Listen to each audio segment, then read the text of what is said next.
Question 1. The efficiency study reveals a need to streamline the concealed carry license application process in New York State. Considering the legal framework, which of the following represents the most responsible and compliant method for evaluating applicants? Option A. Deny licenses based on any negative information found in social media or unsubstantiated community gossip, without requiring formal proof of disqualification under New York law.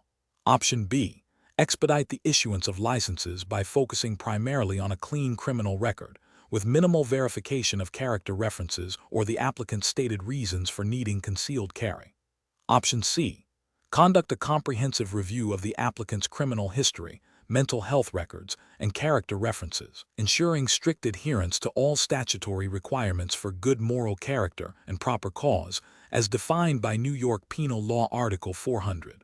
Option D. Issue licenses based on the applicant's assertion of a general right to self-defense, without a detailed assessment of specific threats or circumstances that constitute proper cause under New York state law. The correct answer is C.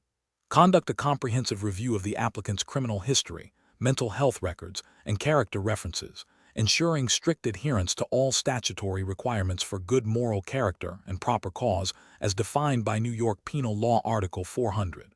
Explanation.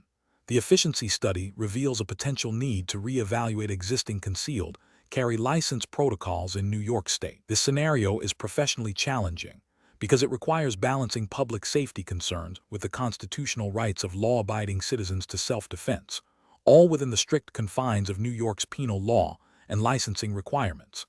Misinterpreting or misapplying these regulations can lead to severe legal consequences for both applicants and licensing authorities, as well as compromise public trust. The best approach involves a thorough review of the applicant's history and character references, ensuring strict adherence to all statutory requirements for good moral character, and the absence of disqualifying factors as outlined in New York Penal Law Article 400.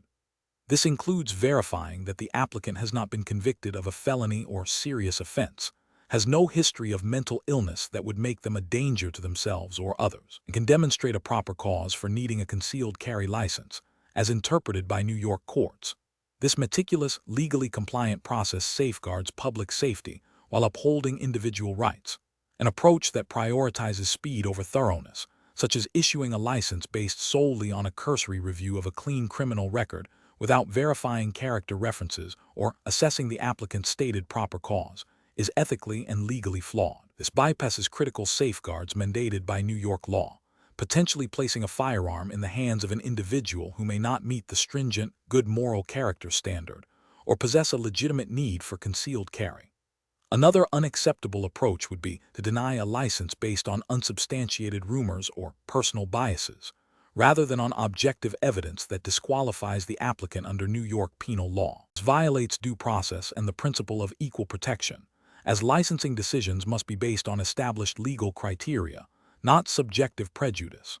Furthermore, an approach that focuses solely on the applicant's stated desire for self-defense without a deeper investigation into the specific circumstances that necessitate concealed carry, as required by the proper cause standard in New York, would be insufficient. This standard requires more than a generalized fear.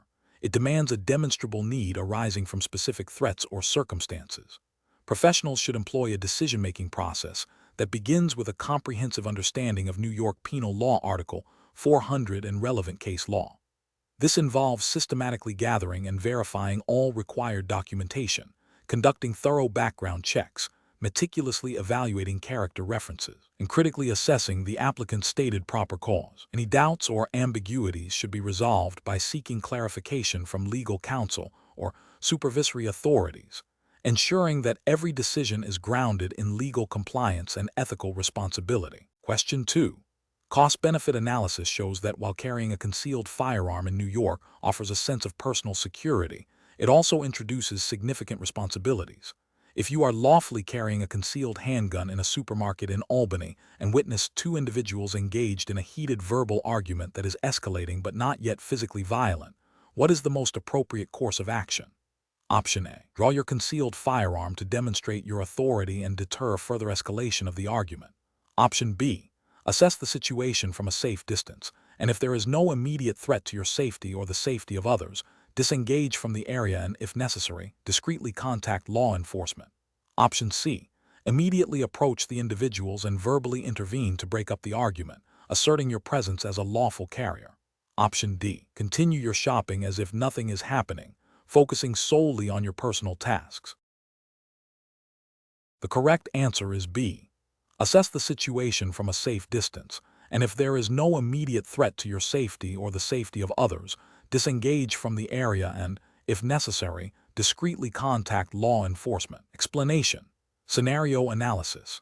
This scenario is professionally challenging because it requires an applicant to demonstrate not only knowledge of New York's concealed carry laws, but also the ability to apply them ethically and responsibly in a situation involving potential conflict and public safety. The applicant must understand the nuances of when and where a concealed firearm may be lawfully possessed, and the critical importance of de-escalation and avoiding unnecessary confrontation. The judgment required is to prioritize safety and legal compliance over immediate, potentially confrontational, responses. Correct approach analysis. The best professional approach involves prioritizing de-escalation and avoiding unnecessary engagement. This means assessing the situation from a safe distance, observing the behavior of the individuals involved, and determining if there is an immediate threat to oneself or others that necessitates intervention. If no immediate threat is present, the most responsible action is to disengage, move away from the situation, and if warranted, contact law enforcement to handle the disturbance. This approach aligns with the ethical responsibility of a concealed carry license holder to act with restraint and to avoid escalating potentially volatile situations, thereby upholding public safety and the integrity of the licensing process in New York. It respects the principle that a firearm is a tool of last resort, not a means for enforcing personal justice or intervening in minor disputes. Incorrect approaches analysis. One incorrect approach involves immediately confronting the individuals involved to break up the argument. This is professionally unacceptable because it unnecessarily escalates a situation where the applicant's immediate safety is not demonstrably at risk. New York law emphasizes responsible gun ownership, which includes avoiding actions that could lead to unintended violence or legal repercussions. Intervening directly without a clear and present danger could be construed as provocative and could result in legal liability or a violation of the terms of the concealed carry license. Another incorrect approach is to draw the firearm as a show of authority to stop the argument. This is a severe ethical and legal failure. Drawing a concealed firearm is a significant action that should only be taken when there is an imminent threat of death or serious bodily harm. Using it to intimidate or assert dominance in a non-life-threatening situation is a gross misuse of the privilege granted by a concealed carry license and is explicitly contrary to the responsible and lawful use of a firearm as intended by New York state regulations. A third incorrect approach is to ignore the situation entirely and continue with one's shopping without any consideration for the disturbance. While disengagement is often the correct course, complete indifference to a public disturbance, especially one that could potentially escalate, can be seen as a failure of civic responsibility. While not as egregious as direct confrontation or drawing a weapon, a responsible license holder should at least be aware of their surroundings and consider if a discreet report to authorities is necessary if the disturbance appears to be escalating or involves potential harm, even if direct intervention is not appropriate. Professional reasoning. Professionals should employ a decision-making framework that prioritizes safety, legal compliance, and ethical conduct. This involves a rapid assessment of the threat level. Is there an immediate danger to life or limb? If not, the primary objective should be to avoid engagement and de-escalate by removing oneself from the situation.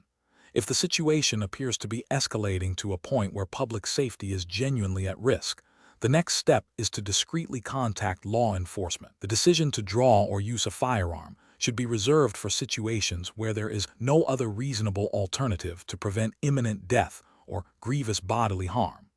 This framework ensures that the privilege of carrying a concealed weapon is exercised with the utmost responsibility and restraint. Question 3. Implementation of the New York Concealed Carry License application process requires applicants to provide a comprehensive history of their interactions with law enforcement. If an applicant was previously arrested in New York, but the charges were subsequently dismissed, what is the most appropriate approach to address this on the application? Option A. Briefly mention the arrest without detailing the dismissal, assuming the licensing authority will investigate for. Option B. Omit the arrest from the application, as dismissed charges are not considered convictions. Option C. State that the arrest is irrelevant to the application because the charges were dismissed. Option D. Fully disclose the arrest and the fact that the charges were dismissed, providing any requested documentation. The correct answer is D.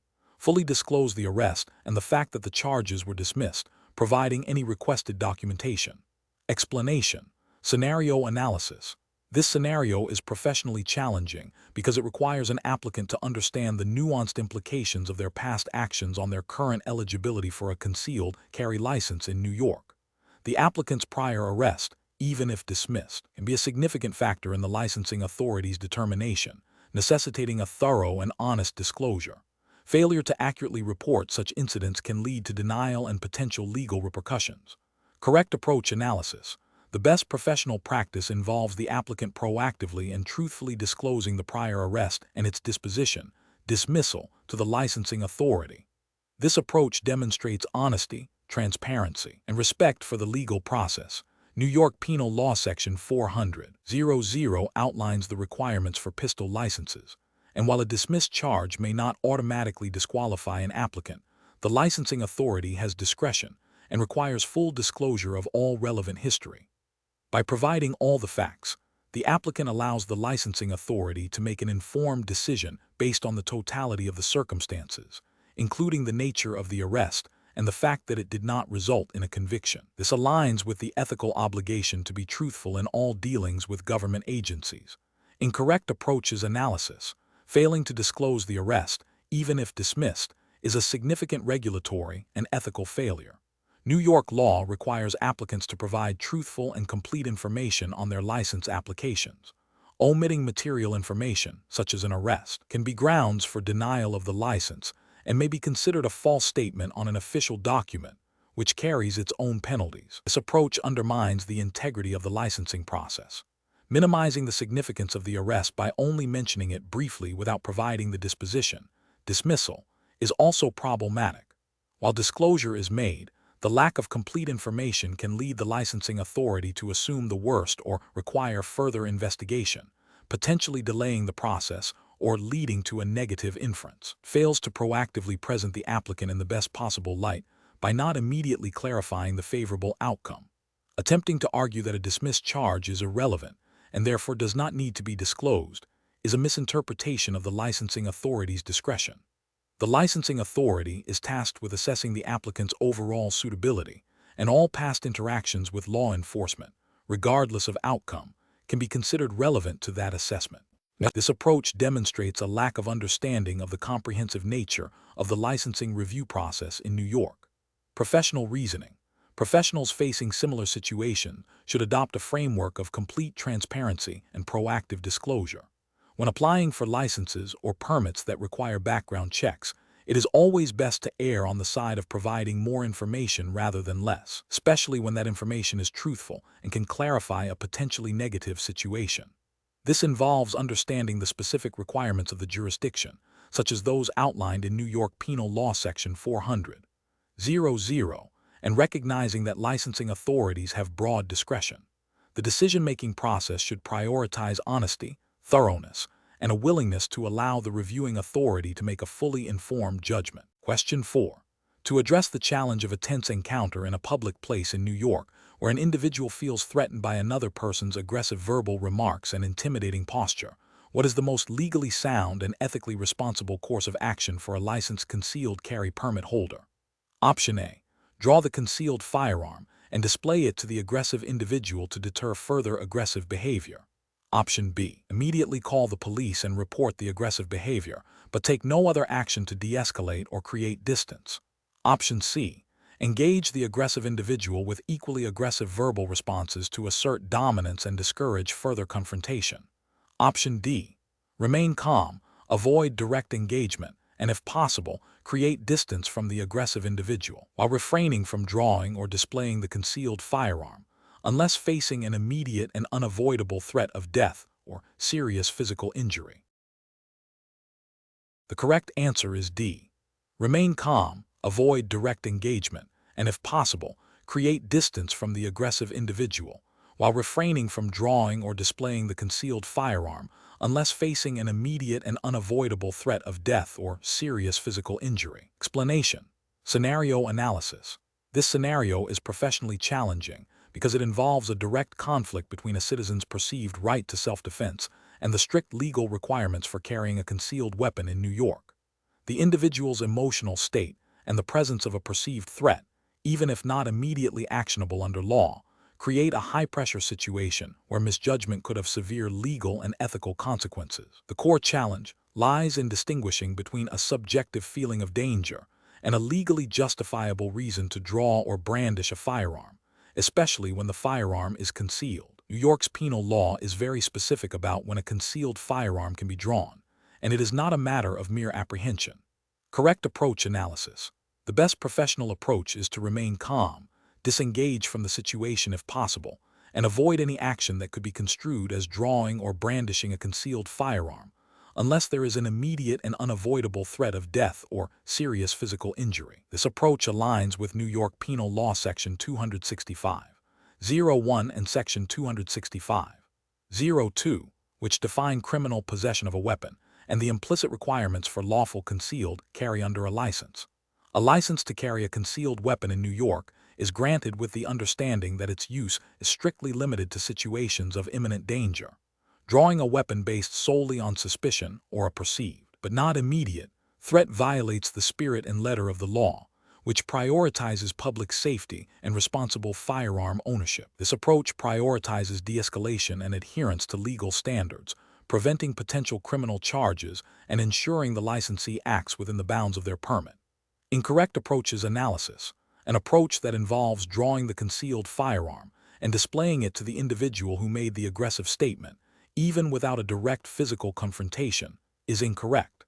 This action constitutes brandishing a weapon, which is a criminal offense in New York, regardless of whether the firearm is fired. It escalates the situation unnecessarily and violates the legal standard for drawing a concealed weapon, which requires an immediate threat of death or serious physical injury. Another incorrect approach would be to confront the individual verbally and aggressively, while keeping the concealed firearm's presence a secret. While not directly involving the firearm, this approach escalates the conflict and increases the likelihood of a physical altercation. If a physical altercation ensues, the individual might feel compelled to draw their weapon, potentially leading to unlawful use or brandishing. This approach fails to de-escalate and increases the risk of a dangerous outcome. Finally, an approach that involves immediately calling the police and reporting the aggressive behavior without any overt action with the firearm is a reasonable step, but it is not the best approach if the situation is escalating and a threat is perceived. While reporting is crucial, if the aggressive individual is advancing or making overt threats of physical harm, a passive approach might not be sufficient to ensure immediate safety. The best approach balances reporting with the legal and ethical considerations of self-defense when an immediate threat is present. Professional reasoning. Professionals facing such a situation must first prioritize their own safety and the safety of others by attempting to de-escalate and disengage. They must then assess the threat level based on objective criteria, not subjective feelings. If an immediate and unavoidable threat of death or serious physical injury exists, then and only then is the drawing of a concealed weapon legally permissible. In all other circumstances, the focus should be on avoiding confrontation, seeking safe passage, and reporting the incident to law enforcement. Understanding the specific statutes in New York regarding weapon possession and use is paramount. Question 5. The review process indicates that an applicant for a concealed carry license in New York has a history of multiple arrests related to domestic disputes, though none of these arrests have led to criminal convictions. Considering New York State's regulatory framework for firearm licensing, which of the following approaches best addresses this situation? Option A. Focus exclusively on the applicant's current employment status and financial stability, as these are the primary indicators of responsibility for firearm licensing in New York. Option B. Automatically deny the concealed carry license application based solely on the presence of arrests for domestic disputes, regardless of the outcome of those cases. Option C. Automatically approve the concealed carry license application because the applicant has no criminal convictions, as per New York State law. Option D. Conduct a thorough investigation into the nature of the domestic disputes, review all available documentation, and assess the applicant's overall character and trustworthiness in light of these incidents to determine suitability for a concealed carry license. The correct answer is D. Conduct a thorough investigation into the nature of the domestic disputes, review all available documentation, and assess the applicant's overall character and trustworthiness in light of these incidents to determine suitability for a concealed carry license. Explanation. The review process indicates a scenario where an applicant for a concealed carry license in New York has a history of domestic disputes, some of which resulted in arrests but no convictions. This presents a professionally challenging situation because the New York State penal law, specifically Article 35 concerning justification, and the licensing requirements under Penal Law Section 400.00 require a thorough assessment of an applicant's character, honesty, and trustworthiness, as well as their propensity for violence. The licensing authority must balance the applicant's Second Amendment rights with public safety concerns. The presence of arrests, even without convictions, can be indicative of behavior that might pose a risk if a firearm were readily available. Careful judgment is required to determine if these past incidents, while not leading to criminal convictions, demonstrate a pattern of behavior that would disqualify the applicant under the good moral character or proper cause requirements, which are interpreted broadly by New York courts. The correct approach involves a comprehensive review of all available information, including the applicant's criminal history, any documented instances of domestic disputes, and any other relevant character evidence. This approach prioritizes a holistic assessment of the applicant's suitability for carrying a concealed weapon. Specifically, New York Penal Law Section 400.00.1 requires that a license be issued to an applicant who is of good moral character, who is a person of good repute in the community in which he or she lives, and who is not a person who has been convicted of a serious offense or who has had a license revoked for cause or who has been the subject of a court order of protection.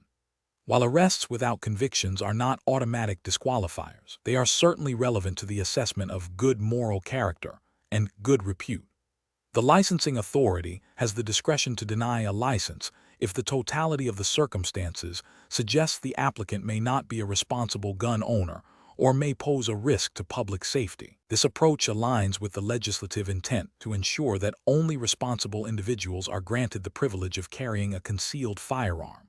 An incorrect approach would be to automatically approve the license solely because the arrests did not result in convictions. This fails to acknowledge that New York law allows for denial based on factors beyond criminal convictions, such as evidence of a propensity for violence or a lack of good moral character demonstrated through documented disputes. Another incorrect approach would be to automatically deny the license based solely on the arrests, without a thorough investigation into the nature of the disputes, the applicant's demeanor during those incidents, and any mitigating factors. This would be an arbitrary denial and could be challenged. Finally, an approach that focuses only on the absence of convictions and ignores the documented domestic disputes would be a failure to conduct a thorough and responsible review, potentially compromising public safety. Professionals should employ a decision-making framework that begins with a thorough understanding of the relevant statutory requirements, NY Penal Law 400.00 and Article 35. This involves gathering all pertinent information, including criminal records, police reports related to domestic disputes, and any statements from the applicant or other parties.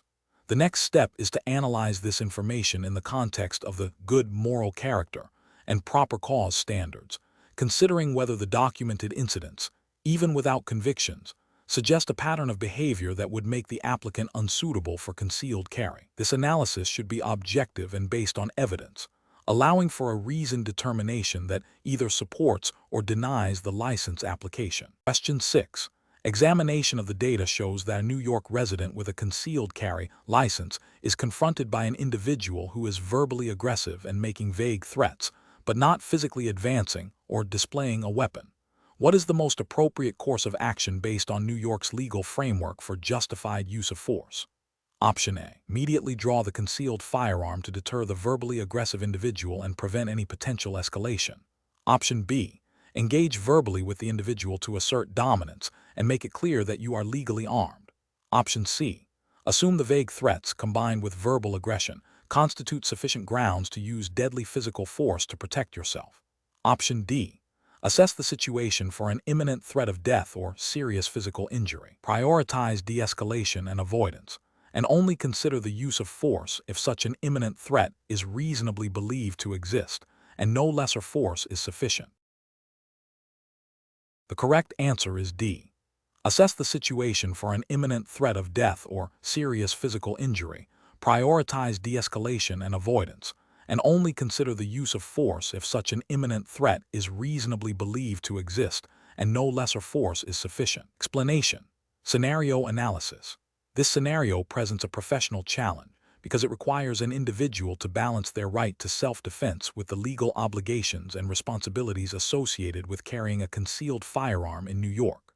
The core of the challenge lies in understanding the nuances of New York's penal law regarding the lawful use of force, specifically when the use of deadly physical force is justified, and how this intersects with the conditions under which a concealed carry license is granted and maintained.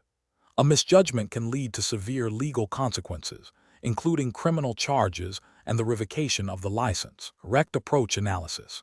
The best professional practice involves a thorough understanding and strict adherence to New York penal law, particularly sections pertaining to justification and the use of deadly physical force.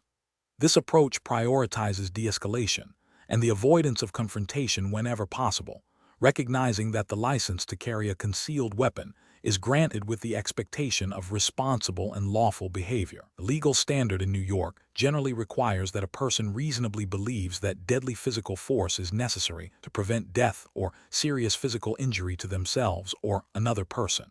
This means that the threat must be imminent and severe, and that no lesser degree of force would suffice. This approach aligns with the ethical imperative to protect life while minimizing harm and upholding the law. Incorrect approaches analysis. One incorrect approach involves assuming that the mere presence of a perceived threat, without imminent danger of death or serious physical injury, justifies the use of deadly physical force. This fails to meet the high legal threshold established by New York penal law for the use of deadly physical force, which requires a reasonable belief of imminent death or grievous bodily harm. Such an assumption could lead to an unlawful use of force, resulting in criminal charges and license revocation. Another incorrect approach is to rely on personal interpretations of self-defense rights that may not align with New York's specific statutory requirements. This could involve believing that any perceived threat, regardless of its severity or imminence, warrants a defensive action with a firearm. This disregards the detailed legal framework governing justified use of force in New York, which is designed to prevent vigilantism and ensure that deadly force is a last resort. A further incorrect approach is to engage in confrontation or escalate a situation, believing that the concealed carry license grants a right to assert dominance or resolve disputes through the implied threat of force. This fundamentally misunderstands the purpose of a concealed carry license, which is for self-defense in the face of imminent danger, not for aggressive posturing or conflict resolution. Such behavior would likely violate the terms of the license and New York law. Professional reasoning. Professionals in New York carrying a concealed firearm should employ a decision-making framework that begins with threat assessment. This involves objectively evaluating the severity and imminence of any danger. The next step is to consider de-escalation and avoidance strategies. If confronted with a situation where the use of force might be contemplated, the individual must ask, is there an imminent threat of death or serious physical injury to myself or another person? And is deadly physical force absolutely necessary to prevent this harm? And are there no other reasonable options? This framework, grounded in New York penal law, ensures that any action taken is legally justifiable and ethically sound, prioritizing the preservation of life and adherence to the law. Question 7. Upon reviewing the New York State Concealed Carry License application requirements, an applicant who was arrested 5 years ago for a misdemeanor charge that was subsequently dismissed and sealed, but never formally convicted, is preparing to submit their application. What is the most prudent and legally compliant approach regarding this prior arrest? Option A. Consult with an attorney solely to determine if there are any legal technicalities that would allow them to avoid disclosing the arrest altogether. Option B. Omit any mention of the arrest, assuming that since there was no conviction and the record was sealed, it is not relevant to the licensing process. Option C. briefly mention the arrest as a minor incident without providing specific details, stating it was a misunderstanding that was quickly resolved. Option D. Fully disclose the arrest on the application, providing a brief explanation of the circumstances and the outcome of dismissal, and be prepared to provide any supporting documentation if requested. The correct answer is D. Fully disclose the arrest on the application, providing a brief explanation of the circumstances and the outcome of dismissal, and be prepared to provide any supporting documentation if requested. Explanation. Scenario analysis. This scenario presents a professional challenge because it requires an applicant to demonstrate a nuanced understanding of New York's concealed carry licensing requirements beyond mere factual recall. The applicant must assess the impact of their past actions on their current eligibility, necessitating a careful evaluation of how a prior arrest, even without a conviction, might be interpreted by licensing authorities under New York penal law. This demands judgment and an understanding of the licensing board's discretion and investigative process. Correct approach analysis. The best professional approach involves proactively and truthfully disclosing the arrest and providing context. New York's concealed carry licensing process, governed by Penal Law Article 400, requires applicants to be of good moral character and not of a disqualifying criminal record. While an arrest without a conviction is not an automatic disqualifier, the licensing authority has broad discretion and will investigate all aspects of an applicant's history.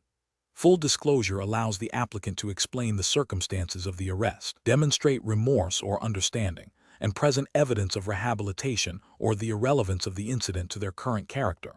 This transparency aligns with the ethical obligation to provide truthful information to licensing bodies and demonstrates respect for the legal process. Incorrect approaches analysis. Failing to disclose the arrest, even without a conviction, is a significant ethical and regulatory failure. New York law mandates full disclosure of all arrests and legal entanglements on the application. Concealing this information constitutes a material misrepresentation, which is grounds for denial of the license and can lead to severe penalties, including potential criminal charges for making a false statement. This approach demonstrates a lack of integrity and a disregard for the licensing authority's investigative mandate. Minimizing the significance of the arrest without providing full details is also problematic. While the applicant may believe the arrest was minor or unjustified, the licensing board is tasked with making its own determination based on all available information. Simply stating it was a misunderstanding without offering further explanation or documentation leaves the matter open to negative interpretation and suggests an attempt to downplay a potentially relevant event. This approach fails to proactively address the licensing authority's concerns. Seeking legal advice solely to avoid disclosure is a misguided strategy. While legal counsel is valuable for understanding rights and obligations, the primary ethical and regulatory requirement is truthful disclosure. Attempting to find loopholes to avoid providing requested information undermines the integrity of the application process and can be perceived as an attempt to circumvent the law. Professional reasoning. Professionals facing such situations should adopt a strategy of complete transparency and proactive engagement. The decision-making process should involve 1. Thoroughly understanding the disclosure requirements of the relevant jurisdiction, New York Penal Law Article 400. 2. Honestly assessing all past legal encounters, including arrests, regardless of outcome. 3. Gathering any relevant documentation or evidence that can provide context or demonstrate rehabilitation. 4. Consulting with legal counsel to understand the implications of past events and to prepare a comprehensive and truthful explanation. 5. Presenting all information accurately and without omission to the licensing authority, prepared to discuss the matter openly. Question 8. When evaluating the process of obtaining a concealed carry license in New York, which approach best demonstrates an applicant's commitment to adhering to the state's stringent legal and ethical standards? Option A. Assuming that any past issues that did not lead to a formal conviction are inconsequential and do not need to be disclosed on the application. Option B. Relying on informal advice from acquaintances who have obtained licenses, rather than consulting the official New York State statutes and licensing procedures. Option C. Thoroughly reviewing personal history for any potential disqualifications and ensuring complete, truthful disclosure on the application, understanding that the licensing authority will verify all information against New York State penal law. Option D, believing that a strong personal conviction about the need for self-defense justifies overlooking minor omissions on the application, as the primary goal is personal safety. The correct answer is C, thoroughly reviewing personal history for any potential disqualifications and ensuring complete, truthful disclosure on the application, understanding that the licensing authority will verify all information against New York State penal law. Explanation. Scenario analysis. This scenario is professionally challenging because it requires an applicant to demonstrate a nuanced understanding of the legal and ethical responsibilities associated with carrying a concealed firearm in New York. The challenge lies not just in knowing the rules, but in applying them to a situation where personal circumstances might create a temptation to deviate from strict compliance. A thorough understanding of the New York State penal law, specifically concerning the licensing and carrying of firearms, is paramount. The applicant must show they can prioritize public safety and legal adherence above personal convenience or perceived necessity. Correct approach analysis. The correct approach involves a comprehensive review of the applicant's personal circumstances against the specific requirements and restrictions outlined in New York State Penal Law Article 265 and related licensing provisions. This includes understanding the grounds for denial or revocation of a concealed carry license, such as a history of certain criminal offenses, mental health issues, or a demonstrated propensity for violence. The applicant must be prepared to truthfully and accurately disclose all relevant information and understand that the licensing authority will conduct a thorough background investigation. This approach is correct because it directly aligns with the legal framework governing concealed carry in New York, which mandates a rigorous vetting process to ensure public safety. It emphasizes honesty and full disclosure, which are ethical imperatives for any applicant seeking such a privilege. Incorrect approaches analysis. One incorrect approach is to assume that minor past indiscretions, such as a youthful indiscretion that did not result in a conviction, are irrelevant and can be omitted from the application. This is a regulatory failure because New York state law requires disclosure of all potentially disqualifying information, and the licensing authority has the discretion to determine the relevance of such information. Ethically, it constitutes dishonesty. Another incorrect approach is to believe that a demonstrated need for self-defense, even if genuine, can override statutory requirements for licensing. While self-defense is a consideration in the licensing process, it does not grant an applicant a license without meeting all other legal prerequisites. This is a regulatory failure as it misunderstands the hierarchy of legal requirements.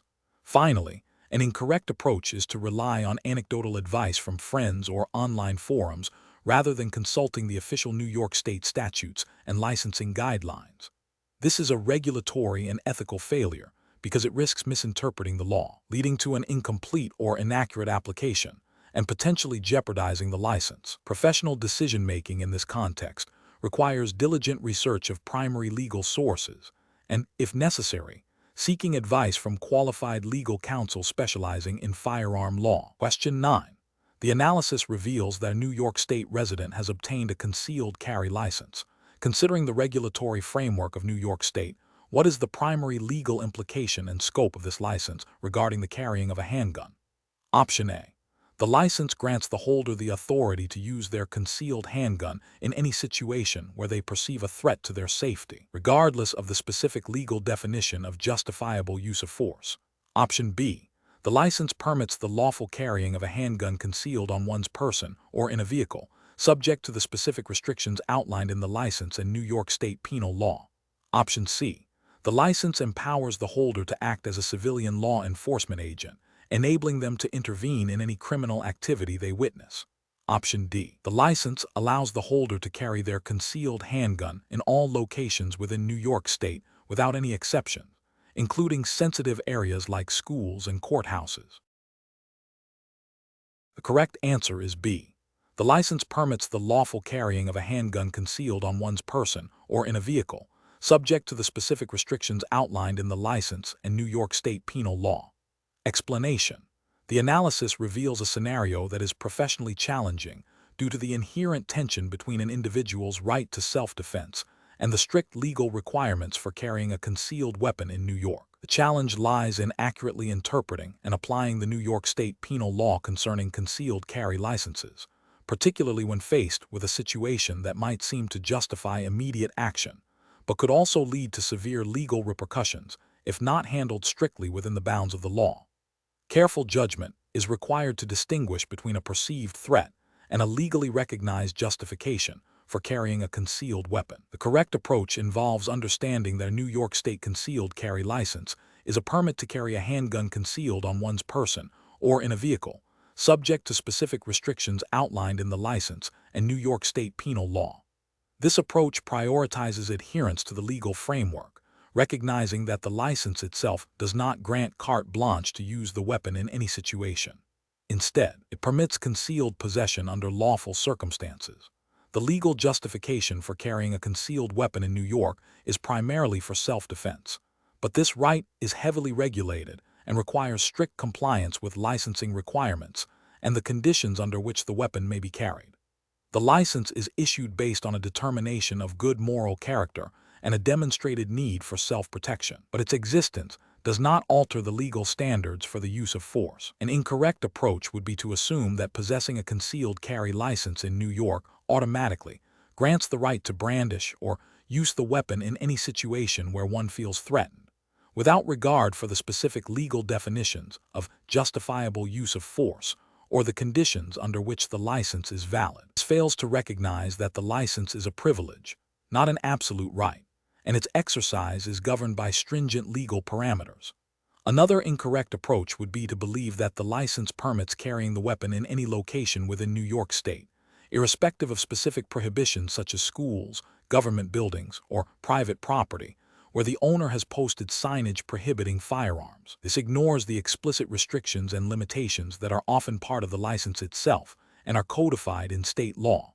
A further incorrect approach would be to interpret the license as a tool for proactive intervention or enforcement, rather than a means of passive self-defense.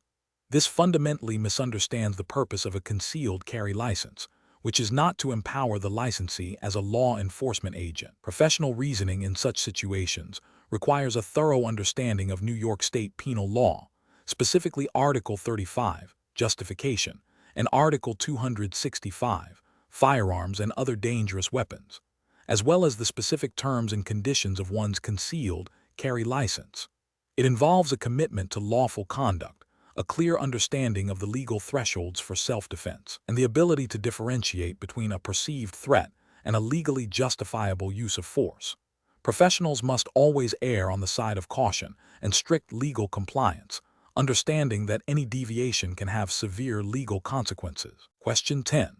Comparative studies suggest that applicants for a New York concealed carry license often underestimate the financial commitment. If an applicant estimates the initial application fee at $100, mandated training at $300, a firearm purchase at $500, secure storage at $150, and annual ammunition costs for practice at $200, what is the total projected cost for the first year of obtaining and maintaining a concealed carry license in New York, assuming the license is valid for 1 year and renewal fees are not yet applicable within this first-year calculation? Option A, $1,050. Option B, $950. Option C, $700. Option D, $1,250. Correct answer is D, $1,250. Explanation: scenario analysis. This scenario is professionally challenging because it requires the applicant to accurately calculate the potential financial impact of a concealed carry license on their personal finances, demonstrating an understanding of how such a license might affect their budget. This involves not just understanding the direct costs, but also considering potential indirect financial implications, which requires careful judgment and attention to detail. Correct approach analysis.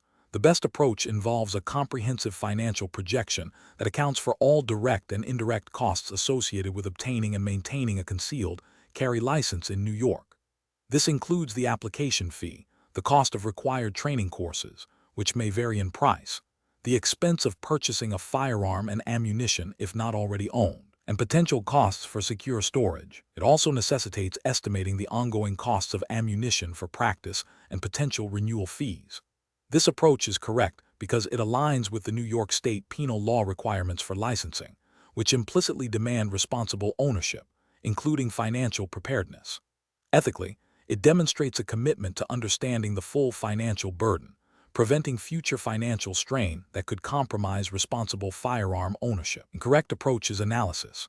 One incorrect approach is to only consider the initial application fee. This fails to acknowledge the significant costs associated with training, firearm acquisition, secure storage, and ongoing expenses like ammunition and renewal. This approach is a regulatory failure as it underestimates the financial commitment required by New York law for responsible firearm ownership and is ethically irresponsible due to its lack of foresight. Another incorrect approach is to focus solely on the cost of a firearm and ammunition, ignoring the licensing fees, training, and renewal costs. While these are substantial expenses, they do not represent the complete financial picture required by the licensing process.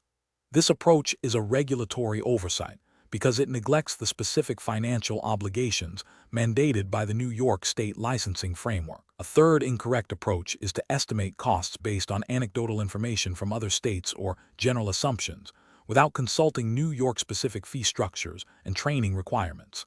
This can lead to significant underestimation or overestimation of costs, failing to meet the precise financial obligations set forth by New York law. This is both a regulatory and ethical failure, as it demonstrates a lack of due diligence in understanding the specific requirements of the jurisdiction. Professional reasoning. Professionals should adopt a systematic approach to financial impact assessment.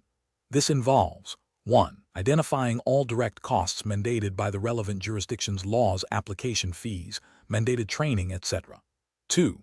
Estimating indirect costs associated with the activity, equipment, ongoing supplies, maintenance. 3. Researching specific local costs for training and equipment. 4. Projecting these costs over the expected duration of the license. 5. Reviewing the projection for completeness and accuracy against regulatory requirements. Question 11. The investigation demonstrates a situation where a New York State concealed carry licensee, while lawfully carrying a concealed firearm, encountered an individual aggressively confronting them in a public parking lot. The individual was verbally abusive and took a step towards the licensee in a threatening manner, but did not physically touch the licensee or display a weapon. The licensee, feeling intimidated, drew their firearm and pointed it at the individual. Which of the following represents the most appropriate and legally defensible course of action for the licensee in this scenario, based on New York State law? Option A. Draw the firearm immediately to deter the aggressive individual and prevent further escalation. Option B. Engage verbally with the individual to de-escalate the situation by asserting authority and demanding they leave. Option C. Maintain a calm demeanor, assess the immediate threat to life or limb, and only consider drawing the firearm if the individual escalates to imminent use of deadly physical force or commits a qualifying felony. Option D. Use the firearm to physically push the individual away and create distance. The correct answer is C. Maintain a calm demeanor, assess the immediate threat to life or limb, and only consider drawing the firearm if the individual escalates to imminent use of deadly physical force or commits a qualifying felony. Explanation. The investigation demonstrates a scenario where a licensee's judgment regarding the appropriate use of a concealed firearm is being scrutinized. This situation is professionally challenging because it requires a nuanced understanding of New York State penal law concerning the lawful use of a firearm, balancing the right to self-defense with the responsibility to avoid unnecessary escalation or the use of force when not legally justified. The licensee must demonstrate an ability to assess threats objectively and act within the strict confines of the law, which prioritizes de-escalation and the avoidance of force unless absolutely necessary. The correct approach involves a thorough and objective assessment of the immediate threat to life or limb, considering all available circumstances. This approach aligns with New York Penal Law Section 35(15), which outlines the justification for the use of deadly physical force. Specifically, it permits the use of such force when a person reasonably believes that such force is necessary to defend oneself or another person from what they reasonably believe to be the imminent use of deadly physical force by another person, or to prevent or terminate a burglary, robbery, or other felony. This approach prioritizes legal justification and proportionality of force, ensuring that the licensee's actions are defensible under New York law and ethical standards of responsible firearm ownership. An incorrect approach would be to rely on a subjective feeling of being threatened without a clear, imminent danger of death or serious physical injury. This fails to meet the legal standard of reasonable belief of imminent deadly physical force required by New York Penal Law Section 35:15. Another incorrect approach would be to use the firearm to intimidate or assert dominance in a situation that does not present an immediate threat, which constitutes an unlawful use of force and violates the principles of responsible concealed carry. Furthermore, an approach that involves brandishing the firearm as a first resort before attempting de-escalation or assessing the situation demonstrates a failure to exercise sound judgment and a disregard for the legal and ethical obligations of a concealed carry licensee. Professionals should employ a decision-making framework that emphasizes a calm, objective assessment of the situation, focusing on identifying an imminent threat of death or serious physical injury. This involves evaluating the aggressor's actions, intent, and capability, as well as the surrounding environment. The framework should prioritize de-escalation whenever possible and only consider the use of a firearm as a last resort, strictly in accordance with New York State penal law regarding justification. This process requires continuous self-awareness and a commitment to upholding the law and public safety. Question 12. Analysis of a tense verbal confrontation in a public park in Buffalo, New York, where an individual is being aggressively confronted by another person who is shouting threats and advancing. The concealed carry license holder, feeling threatened, considers their immediate options. Which course of action best upholds the legal and ethical responsibilities of a New York concealed carry licensee? Option A. Attempt to physically restrain the aggressor to prevent further escalation. Option B. Verbally warn the aggressor that they are armed and will use the firearm if the aggressor comes closer. Option C. Immediately disengage from the confrontation and contact law enforcement. Option D. Draw the concealed firearm to intimidate the aggressor into backing down. The correct answer is C. Immediately disengage from the confrontation and contact law enforcement. Explanation. Scenario analysis. This scenario is professionally challenging because it involves a direct conflict between a citizen's perceived right to self-defense and the strict legal requirements for carrying a concealed weapon in New York. The individual's emotional state and immediate perceived threat, while understandable, do not override the legal framework governing concealed carry. A licensee must exercise extreme caution and adhere to all statutory provisions, even under duress, to avoid legal repercussions and maintain their license. Correct approach analysis. The best professional approach is to immediately disengage from the confrontation and contact law enforcement.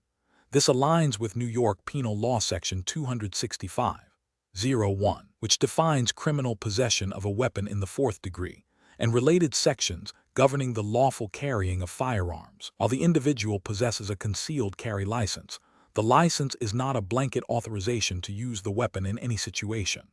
The law requires that the firearm be carried in a manner that does not create a risk to public safety, and that its use is justified under specific circumstances, typically self-defense against imminent serious physical harm. Disengaging and calling the police prioritizes de-escalation and allows trained professionals to handle the situation, thereby upholding the licensee's responsibility to carry lawfully and safely. Incorrect approaches analysis. One incorrect approach is to draw the firearm to intimidate the aggressor. This action, even without firing, can be construed as menacing or brandishing a weapon, potentially violating New York Penal Law Section 265:012 or other relevant statutes, and could lead to the revocation of the concealed carry license. It escalates the situation unnecessarily and exposes the licensee to legal jeopardy. Another incorrect approach is to verbally threaten to use the firearm if the aggressor does not retreat. Similar to drawing the weapon, this constitutes a threat and can be interpreted as unlawful menacing, even if the firearm is not displayed. It bypasses the legal requirement for imminent threat of serious physical harm and can lead to criminal charges and license revocation. A further incorrect approach is to attempt to physically subdue the aggressor without drawing the firearm. While physical self-defense is permissible, engaging in a physical altercation when a firearm is carried concealed introduces a significant risk of accidental discharge or the firearm being taken by the aggressor. This could lead to unintended harm and severe legal consequences, potentially negating the justification for carrying the firearm in the first place. Professional reasoning. Professionals in New York carrying a concealed firearm must operate under a strict legal framework that prioritizes public safety and lawful conduct. The decision-making process in a confrontational situation should always begin with an assessment of the immediate threat to life or serious bodily harm.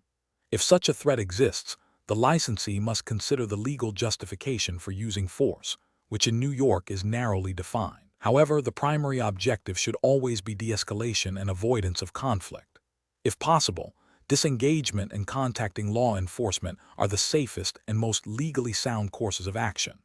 The license to carry is a privilege, not an entitlement to engage in vigilantism or to use the firearm as a tool for intimidation. Question 13. Consider a scenario where a New York concealed carry license holder is verbally threatened and aggressively approached in a public park by an individual who appears intoxicated and agitated.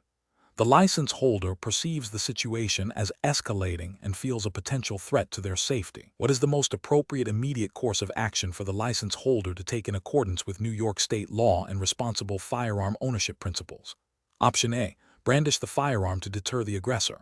Option B. Draw the firearm and aim it at the aggressor. Option C. Immediately disengage from the situation and contact law enforcement. Option D. Verbally confront the aggressor and threaten to use the firearm if they do not back down. Correct answer is C. Immediately disengage from the situation and contact law enforcement. Explanation. Scenario analysis. This scenario is professionally challenging because it involves a direct conflict between an individual's perceived right to self-defense and the strict legal requirements for carrying a concealed weapon in New York. The individual's emotional state and immediate perceived threat, while understandable, must be weighed against established legal protocols. Failure to adhere to these protocols can have severe legal consequences, including license revocation and criminal charges. Careful judgment is required to distinguish between a genuine, imminent threat justifying immediate action and a situation where legal procedures must be followed. Correct approach analysis. The best professional practice involves immediately disengaging from the situation and contacting law enforcement.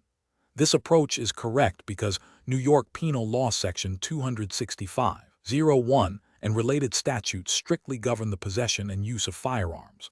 While the law permits concealed carry for licensed individuals, it does not grant a license to use a firearm outside of legally defined circumstances of self-defense against an imminent threat of death or serious physical injury. By disengaging and calling 911, individual prioritizes de-escalation and allows law enforcement to assess the situation and respond appropriately, thereby adhering to the legal framework that requires a demonstrable and immediate threat for any defensive firearm use. This also aligns with the ethical responsibility of a license holder to act with restraint and prioritize public safety. Incorrect approaches analysis. One incorrect approach is to brandish the firearm to deter the aggressor. This is a regulatory failure because New York law does not permit brandishing a firearm as a deterrent, unless there is an immediate and unavoidable threat of death or serious physical injury. Such an action could be construed as an unlawful display of a weapon, potentially leading to criminal charges and license revocation, regardless of the aggressor's initial actions. Another incorrect approach is to immediately draw the firearm and aim it at the aggressor, even without a direct physical assault occurring. This constitutes a significant regulatory and ethical failure. New York law requires a high threshold for the use of deadly force, necessitating an imminent threat of death or grievous bodily harm.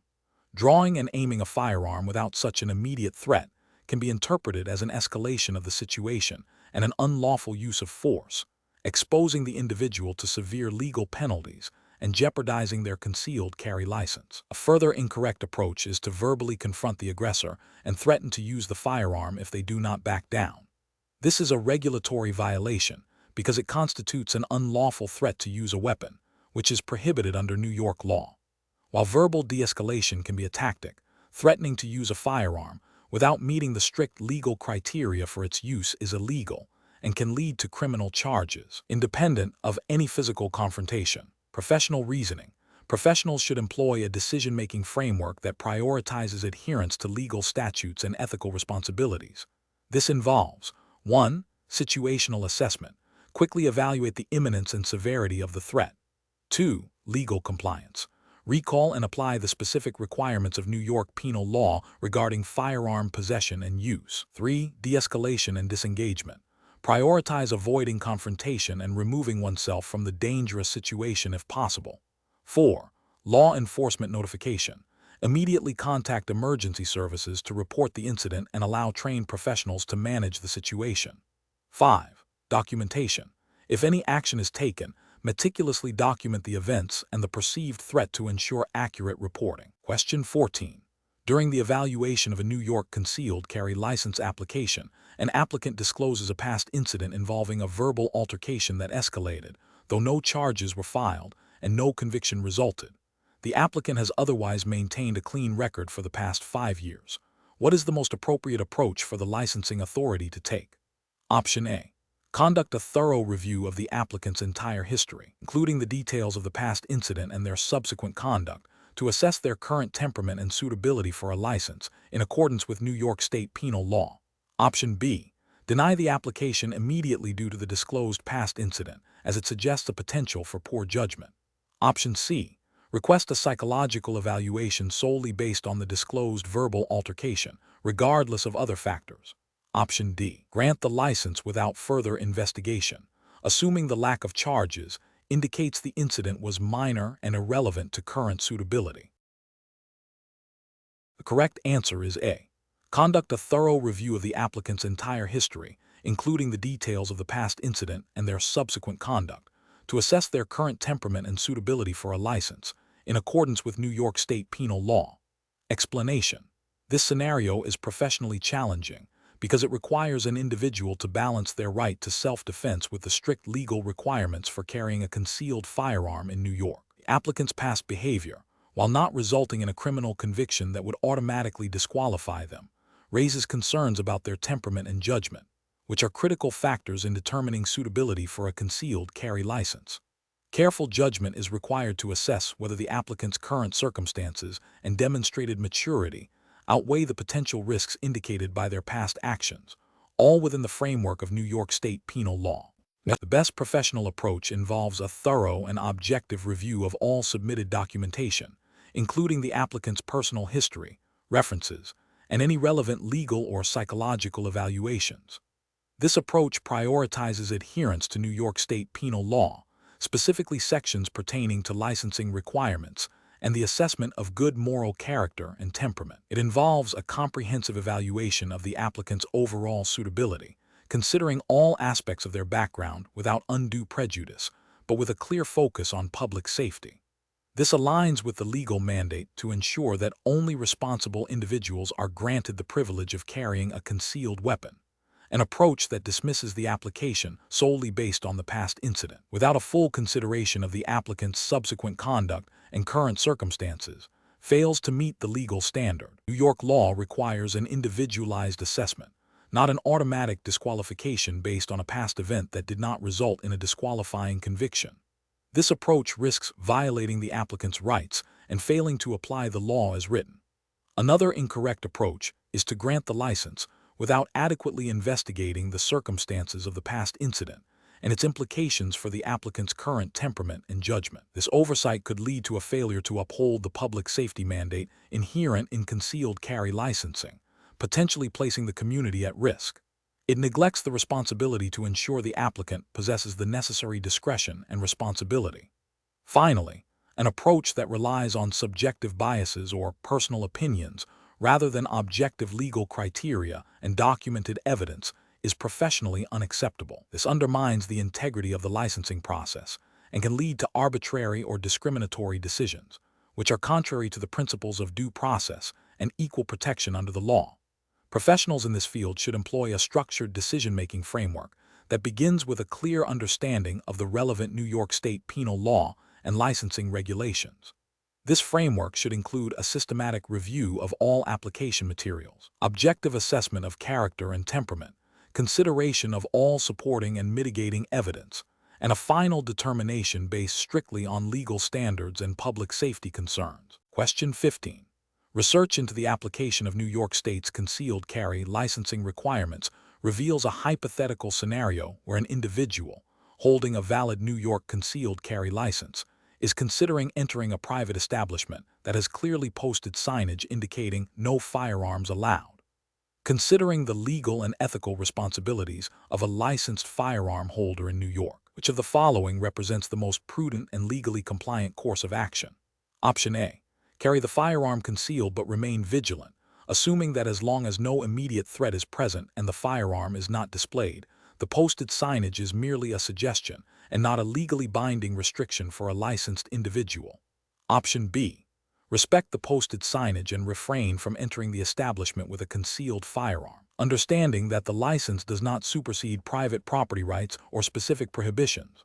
Option C. Enter the establishment, believing that the concealed carry license grants the right to carry a firearm in any location not explicitly listed as a prohibited place in the New York penal law, regardless of posted signage. Option D. Enter the establishment, and if questioned about the firearm, present the concealed carry license as justification for carrying the weapon, assuming the license supersedes any private property owner's rules.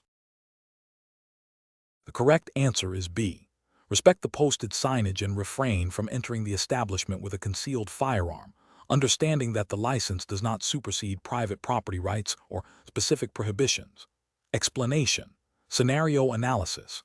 This scenario is professionally challenging because it requires an applicant to demonstrate a nuanced understanding of New York's concealed carry laws beyond mere memorization. The applicant must apply the legal framework to a hypothetical situation, considering the intent and spirit of the law, not just its literal text.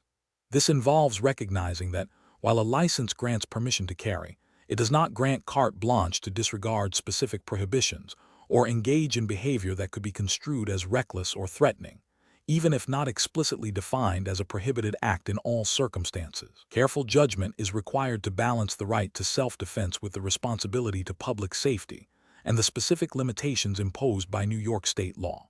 Correct approach analysis.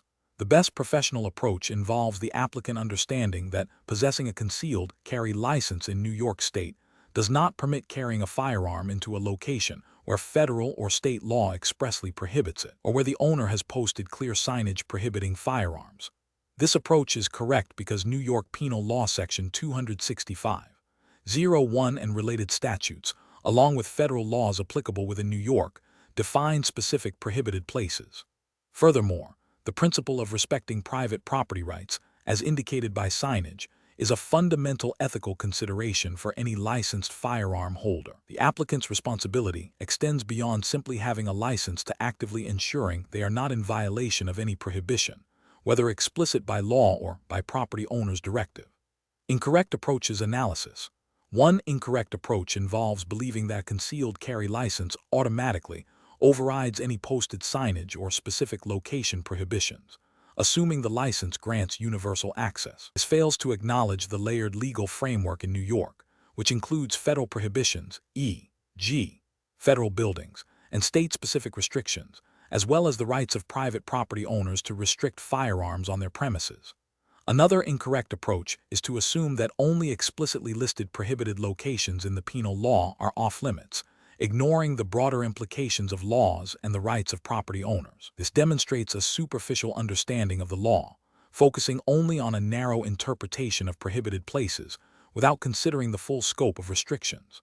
A third incorrect approach is to believe that the legality of carrying a firearm in a particular location is solely determined by the absence of a direct, personal threat at that moment, rather than by established legal prohibitions and property rights. This approach dangerously conflates the right to self-defense with a right to carry anywhere, disregarding the legal and ethical boundaries established to maintain public order and safety.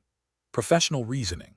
Professionals should approach situations involving concealed carry by prioritizing a thorough understanding of all applicable federal, state, and local laws, as well as the rights of private property owners. This involves proactive research and a commitment to continuous learning regarding firearm regulations. When in doubt about the legality of carrying in a specific location, the professional decision-making process dictates erring on the side of caution and choosing not to carry the firearm in that location. This aligns with the ethical obligation to act responsibly and to avoid any actions that could jeopardize public safety or lead to legal repercussions. Question 16. System analysis indicates that an applicant for a concealed carry license in New York is preparing their application. Considering the legal framework governing concealed carry in New York State, which of the following approaches best reflects the applicant's required demonstration of need? Option A. Stating a general desire to protect oneself and one's family from potential crime. Option B. Claiming the license is needed for recreational shooting activities, with no further explanation of public carry intent. Option C.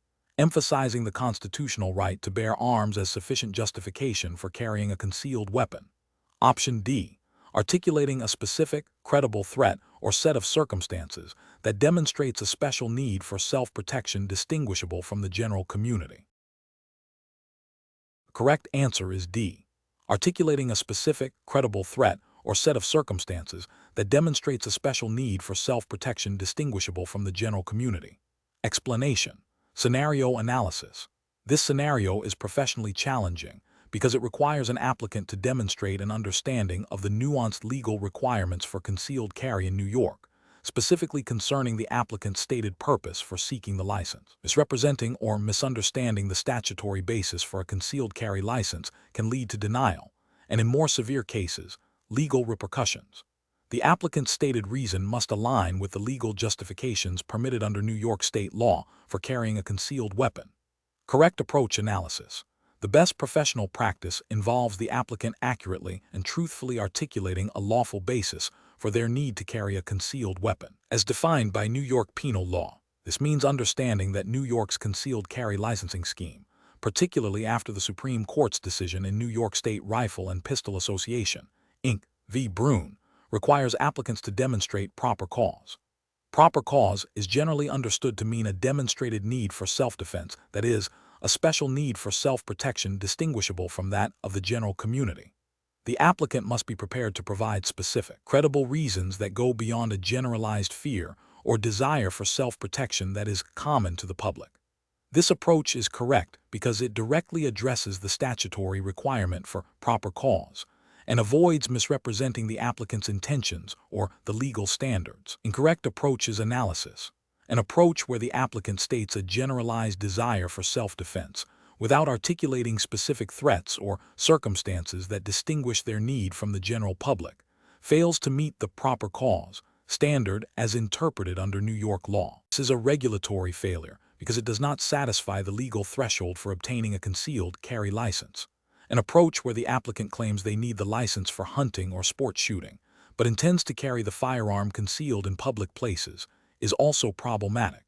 While hunting and sport shooting are lawful activities, they do not typically constitute proper cause for carrying a concealed weapon in public under New York law. This misrepresents the intended use and the legal justification for the license, potentially leading to denial or revocation.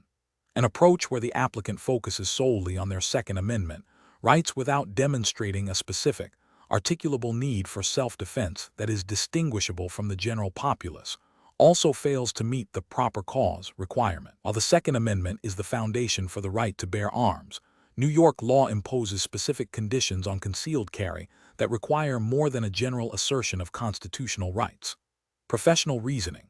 Professionals involved in the licensing process, whether as applicants or as those reviewing applications, must adhere strictly to the statutory definitions and judicial interpretations of proper cause in New York. The decision-making process should involve a thorough understanding of New York penal law, particularly sections related to firearms licensing.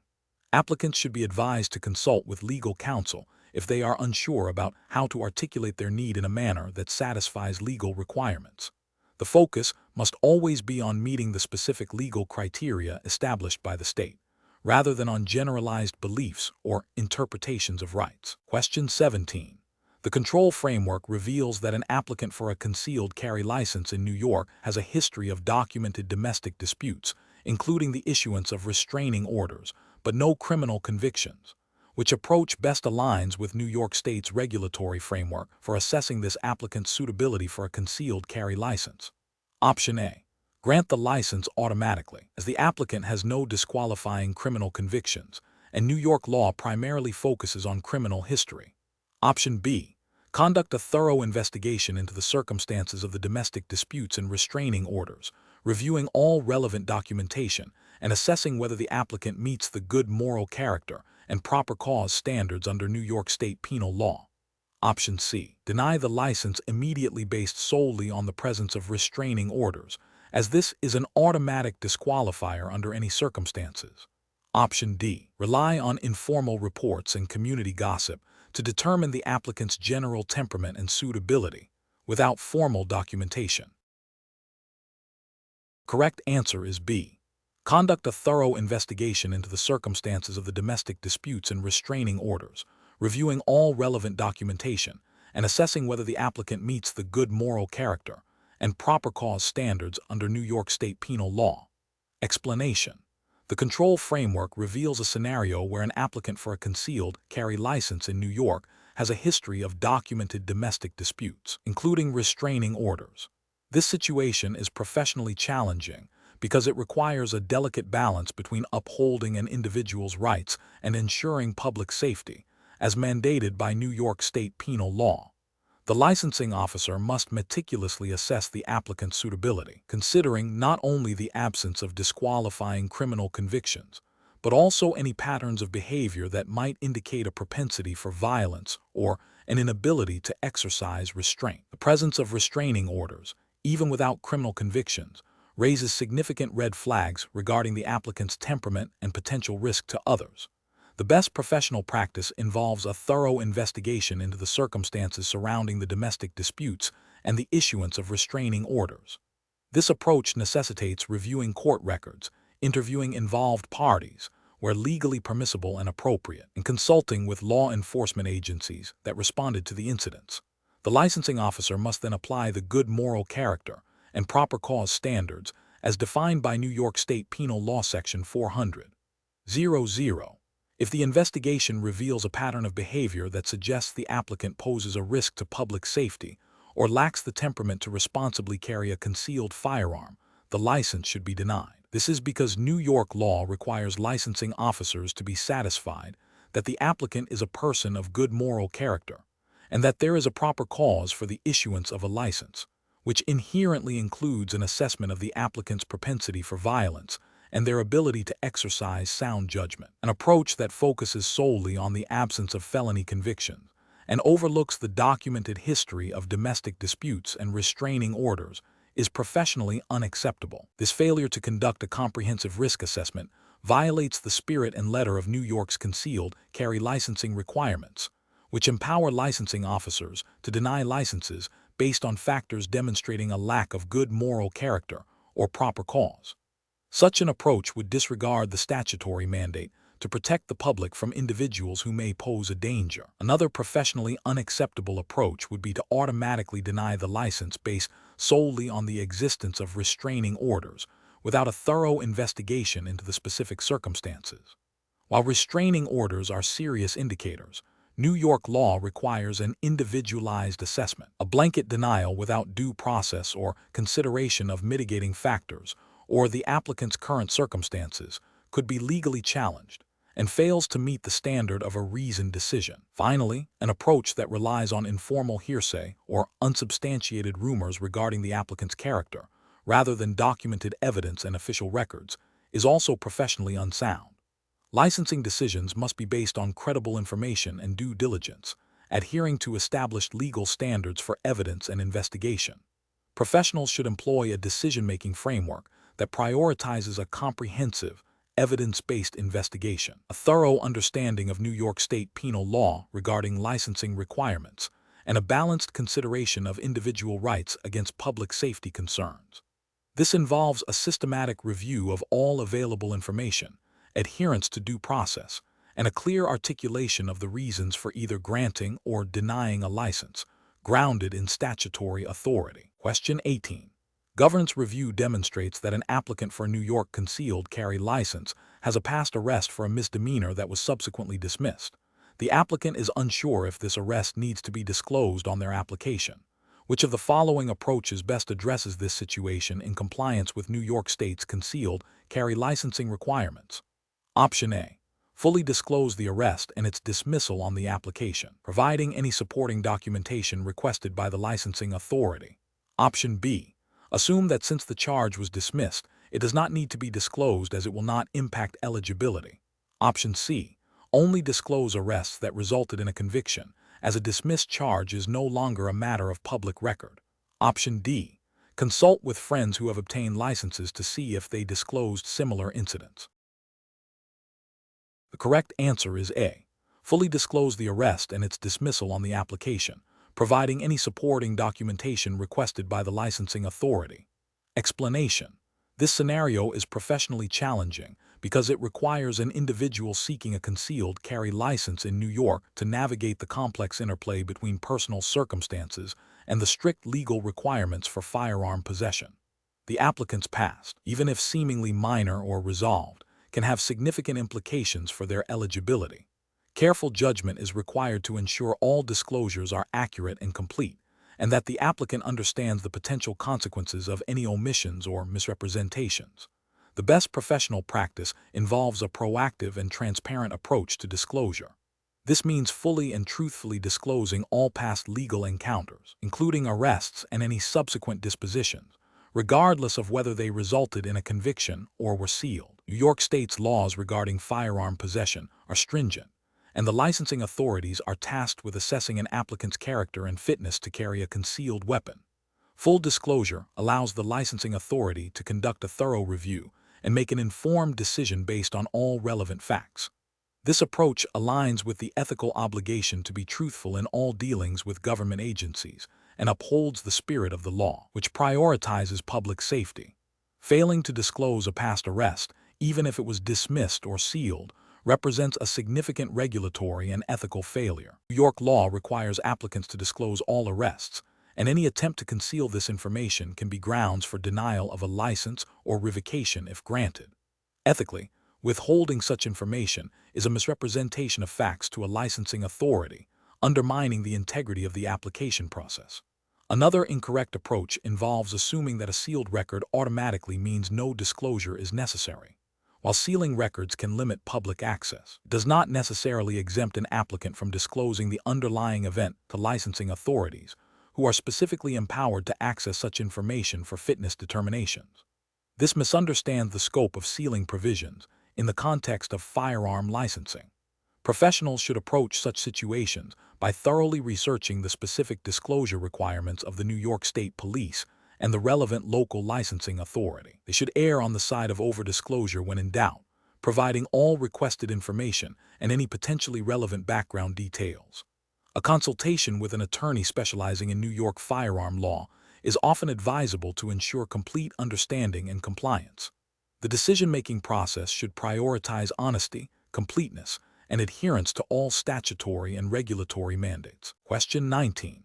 Which approach would be the most accurate method for a New York State resident to financially prepare for the acquisition and maintenance of a concealed carry license, considering all associated expenses? Option A. Focus only on the initial application fee and the purchase price of the firearm, as these are the most significant expenses. Option B. Estimate the total cost by multiplying the initial application fee by a factor of 3, assuming this covers all other expenses. Option C. Prioritize the perceived benefits of self-defense and consider the financial costs as a secondary concern to be addressed later. Option D.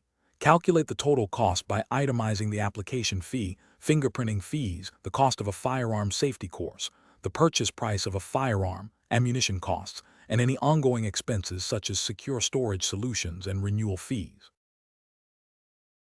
The correct answer is D. Calculate the total cost by itemizing the application fee, fingerprinting fees, the cost of a firearm safety course, the purchase price of a firearm, ammunition costs, and any ongoing expenses such as secure storage solutions and renewal fees. Explanation. Scenario analysis. This scenario presents a professional challenge by requiring the applicant to accurately calculate the potential financial impact of a concealed carry license on their personal budget, considering both fixed and variable costs. This necessitates a clear understanding of New York State's fee structure and the applicant's personal spending habits, demanding meticulous attention to detail and financial literacy to avoid underestimation or overestimation. Correct approach analysis. The best approach involves a comprehensive itemization of all potential costs associated with obtaining and maintaining a concealed carry license in New York State. This includes the application fee, fingerprinting fees, the cost of a firearm safety course, if required by the applicant's chosen course provider, the purchase price of a firearm, ammunition costs, and any ongoing expenses such as secure storage solutions or potential renewal fees. By summing these individual costs, the applicant can arrive at a realistic total expenditure. This approach is correct because it directly addresses the financial requirements stipulated by New York State law and regulations for licensing, ensuring the applicant has a clear and accurate understanding of the financial commitment. It aligns with the ethical responsibility of an applicant to be financially prepared and to not undertake the licensing process without a full appreciation of the associated costs. Incorrect approaches analysis. One incorrect approach would be to only consider the initial application fee and the cost of the firearm. This fails to account for essential ancillary costs such as fingerprinting, required training, and potential future renewal fees, leading to a significant underestimation of the total financial burden. This is a regulatory failure, as it does not reflect the complete financial obligations mandated or reasonably incurred in the licensing process. Another incorrect approach would be to estimate the total cost by simply multiplying the application fee by a factor of 2 or 3 without specific justification. This method lacks precision and is not grounded in the actual fee structure or associated expenses. It represents a failure in professional diligence and an inability to perform a necessary financial assessment based on verifiable data. A further incorrect approach would be to focus solely on the perceived benefits of a license, such as self-defense, and to disregard the financial implications as secondary. While the benefits are a primary motivator for many, the licensing process in New York State has defined financial requirements that must be met. Ignoring these costs is a direct contravention of the practical and legal aspects of obtaining the license. Professional reasoning. Professionals should approach financial assessments for licensing requirement by first identifying all mandated fees and then researching the typical costs of any required ancillary services or equipment. This involves consulting official state resources for fee schedules and seeking information on the costs of approved training courses and necessary safety equipment. A systematic, itemized calculation, as described in the correct approach, provides the most accurate and professionally responsible financial projection.